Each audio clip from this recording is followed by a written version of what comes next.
Hello guys, welcome to my channel. I am your host Chandan. Today in this video we are about to do full analysis of the play Hamlet, written by William Shakespeare. Before we get started, consider subscribing to our channel to show your support and for the related videos in the future and never miss any update. So without any further ado, let's get right into today's video. So before starting the analysis, let's talk about the characters of the play. The first character obviously is the main character of the play Hamlet, the Prince of Denmark, the title character and the protagonist. About 30 years old at the start of the play, Hamlet is the son of Queen Gertrude and the late King Hamlet, and the nephew of the present King Claudius. Hamlet is melancholy, bitter and cynical, full of hatred for his uncle's scheming and disgust for his mother's sexuality. A reflective and thoughtful young man who has studied at the University of Wittenberg, Hamlet is often indecisive and hesitant, but at other times prone to rash and impulsive act. The next character of the play is Claudius, the King of Denmark, Hamlet's uncle, and the play's antagonist, the villain of the play. Claudius is a calculating, ambitious politician driven by his sexual appetites and his lust for power, but he occasionally shows signs of guilt and human feelings. His love for Gertrude, for instance, seems sincere. The next character of the play is Gertrude, the Queen of Denmark, Hamlet's mother, recently married to Claudius. Gertrude loves Hamlet deeply, but she is a shallow, weak woman who seeks affection and status more urgently than moral rectitude or truth. The next character of this play is Polonius, the Lord Chamberlain of Claudius' court, a pompous, conniving old man. Polonius is the father of Laertes and Ophelia. The next character of this play is Horatio, Hamlet's close friend, who studied with the prince at the university in Wittenberg. Horatio is loyal and helpful to Hamlet throughout this play. After Hamlet's death, Horatio remains alive to tell Hamlet's story. The next character of this play is Ophelia, Polonius' daughter, a beautiful young woman with whom Hamlet has been in love. Ophelia is a sweet and innocent young girl who obeys her father and her brother Laertes. Dependent on men to tell her how to behave, she gives in to Polonius' scheme to spy on Hamlet. Even in her lapse into madness and death, she remains maidenly, singing songs about flower and finally drowning in the river amid the flower garlands she had gathered.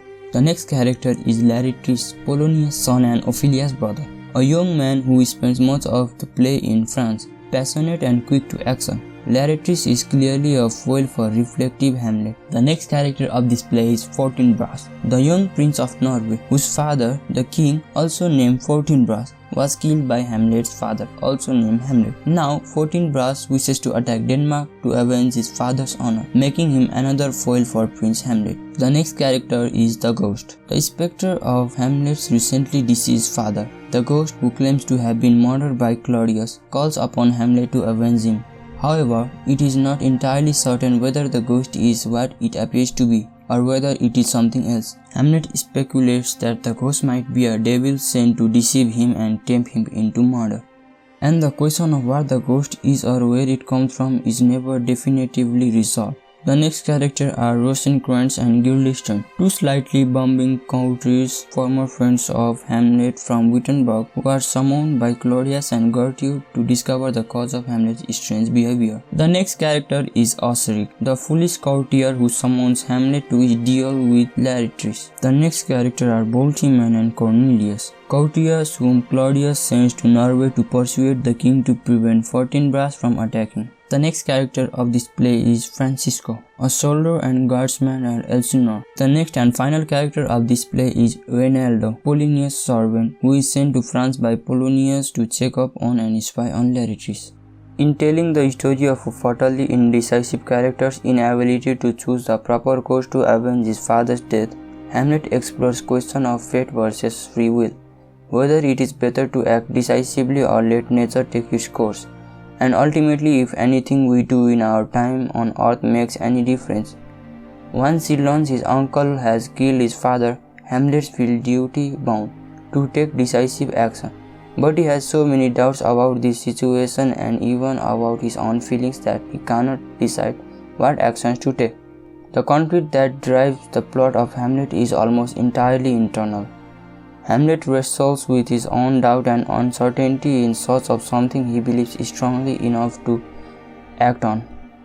The play's events are side effects of this internal struggle. Hamlet's attempt to gather more evidence of Claudius' guilt alert Claudius to Hamlet's suspicions, and as Hamlet's internal struggle deepens, he begins to act impulsively out of frustration, eventually murdering Polonius by mistake. The conflict of Hamlet is never resolved. Hamlet cannot finally decide what to believe or what action to take. This lack of resolution makes the ending of Hamlet especially horrifying. Nearly all the characters are dead, but nothing has been resolved. The play's exposition shows us that Hamlet is in the midst of three crises. His nation is under attack, his family is falling apart, and he feels deeply unhappy. The ghost of the old king of Denmark appears on the castle battlements, and the soldiers who see it believe it must be a bad omen for the kingdom. They discuss the preparation being made against the threat from the Norwegian prince, Fortinbras. The next scene deepens our sense that Denmark is in political crisis, as Claudius prepares a diplomatic strategy to divert the threat from Fortinbras. We also learn that, as far as Hamlet is concerned, his family is in crisis. His father is dead and his mother has married someone Hamlet disapproves of. Hamlet is also experiencing an internal crisis. Gertrude and Claudius are worried about his mood, and in his first soliloquy, we discover that he feels suicidal. The three crises of the play's opening in the kingdom, in Hamlet's family, and in Hamlet's mind lay the groundwork for the play's inciting incident. The ghost demands that Hamlet avenge his father's death. Hamlet accepts at once that it is his duty to take revenge, and the audience can also see that Hamlet's revenge will go some way to resolving the play's three crises. By killing Claudius, Hamlet could in one stroke remove a weak and immoral king, extract his mother from what he sees as a bad marriage, and make himself king of Denmark. Throughout the inciting incident, however, there are hints that Hamlet's revenge will be derailed by an internal struggle. The ghost warns him, "Taint not thy mind nor let thy soul contrive against thy mother eye." When Horatio and Marcellus caught up to Hamlet after the ghost's departure, Hamlet is already talking in such a deranged way that Horatio describes it as wild and whirling, and Hamlet tells them that he might fake an antic disposition. The audience understands that the coming conflict will not be between Hamlet and Claudius, but between Hamlet and his own mind. For the whole of the second act, the play's rising action, Hamlet delays his revenge by pretending to be mad. We learn from Ophelia that Hamlet is behaving as if he is mad with love for her. We see him make fun of Polonius by talking nonsense which contains half-hidden jokes at Polonius' expense. Hamlet tells Rosencrantz and Guildenstern that he has lost all his mirth. Only at the end of Act 2 do we learn the reason for Hamlet's delaying tactic. He cannot work out his true feelings about his duty to take revenge. First, he tells us he doesn't feel as angry and vengeful as he thinks he should. Second, he is worried about the ghost wasn't really a ghost but a devil trying to trick him. He decides he needs more evidence of Claudius' crime. As the rising action builds towards a climax, Hamlet's internal struggle deepens until he starts to show signs of really going mad. At the same time, Claudius becomes suspicious of Hamlet, which creates an external pressure on Hamlet to act. Hamlet begins Act 3 debating whether or not to kill himself. To be or not to be, that is the question. And moments later he hurls misogynistic abuse at Ophelia. He is particularly upset about women's role in marriage and childbirth, which reminds the audience of Hamlet's earlier discourse with his own mother and her second marriage. The troubling development of Hamlet's misogynistic feelings makes us wonder how much Hamlet's desire to kill Claudius is fueled by the need to avenge his father's death, and how much his desire fueled by Hamlet's resentment of Claudius for taking his mother away from him. Claudius, who is eavesdropping on Hamlet's tirade, becomes suspicious that Hamlet's madness presents some danger, and decides to have Hamlet sent away. Hamlet is running out of time to take his revenge. The play's climax arrives when Hamlet stages a play to catch the conscience of the king and get conclusive evidence of Claudius' guilt. By now, however, Hamlet seems to have truly gone mad. His own behavior at the play is so provocative that when Claudius does respond badly to the play, it's unclear whether he feels guilty about his crime or angry with Hamlet. As Claudius tries to pray, Hamlet has yet another chance to take his revenge, and we learn that Hamlet's apparent madness has not ended his internal struggle over what to do. He decides not to kill Claudius for now, this time because of the risk that Claudius will go to heaven if he dies while praying. Hamlet accuses Gertrude of being involved in his father's death, but is acting so erratically that Gertrude thinks her son is simply mad. Again, the audience cannot know whether Gertrude says this line as a cover for her own guilt, or because she genuinely has no idea what Hamlet is talking about and thinks her son is losing his mind. Acting impulsively or madly, Hamlet mistakes Polonius for Claudius and kills him.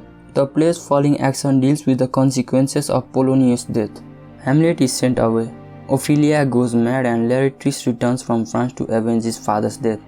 When Hamlet comes back to Elsinore, he no longer seems to be concerned with revenge, which he hardly mentions after this point in the play. His internal struggle is not over, however. Now Hamlet contemplates death, but he is unable to come to any conclusion about the meaning or purpose of death, nor to resign himself to his own death. He is, however, less squeamish about killing innocent people, and reports to Horatio how he signed the death warrants of Rosencrantz and Guildenstern to save his own life.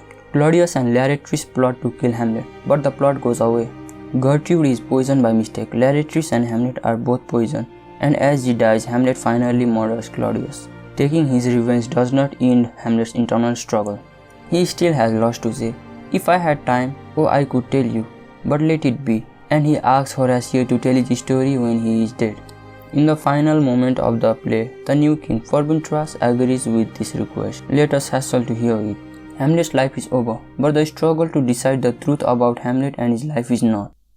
Hope you all liked today's video. If you did, smash that like button and share this video to others so that they could also watch the analysis of Hamlet.